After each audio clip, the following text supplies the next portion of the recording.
Lapidus, a local San Luis Obispo dentist who is going to share some insights on how we can care for our teeth during a time when we can't see our dentist. I've actually been a pretty decent fan of is we just call it avoidance therapy. Avoid making it hurt. And it sounds really simple, but it's a lot harder to do. But one of my favorite Far Side comics of all time shows a patient in dental chair and says, "Isn't there something more gentle you can use to do this?" And it says, "Yeah, of course, a toothbrush and floss."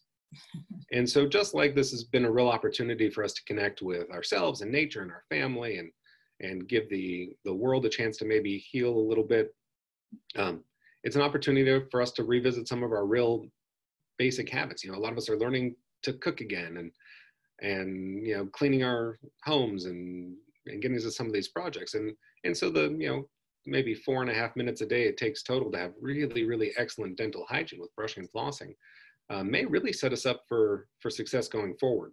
It's always been the same recommendation, but now it's holding more true than ever. How have you adapted your practice? Well, I've always been a little bit of a worrier. I went on a vacation when I was in college to visit my brother, and I ended up with a just raging toothache.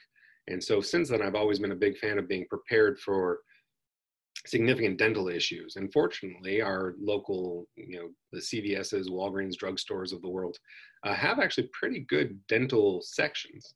And there's a lot of issues that can be subsided with some of their sensitivity agents, some of their temporary cement, some of their temporary filling materials that aren't going to do any irreversible damage if used appropriately. And so what I've been doing for a lot of my patients is instructing them on how to use some of these over-the-counter appliances and materials to get us through to the point where we can see them for more routine care. It really comes down to a lot of situational awareness. I really appreciate what you do in our community. And thank you. And I appreciate what you do. I mean, the way you highlight a lot of things I liked your Thai boat video yesterday and the ingenuity you show with how you go about your professional life. I really respect. And again, I know you from Rotary and I'm pleased to get to be involved in this community with you. And I know we all really love our community here. And I think, like everybody says, we're going to come through this with some changes, and you'll see a lot of those changes when you go to the dental offices. We're focusing on air quality and evacuation of aerosols away from the patient and away from the providers.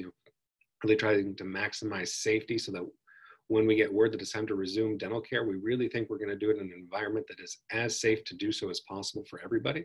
Mm-hmm. And so I think that as we transition through this period and as we learn more, we're gonna come out of this in good shape.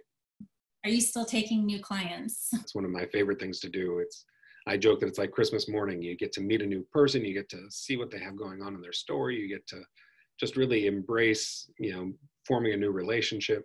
I'm across from Old General Hospital and Bishop Medical Center. We are absolutely available for emergencies and for phone conversations and consults.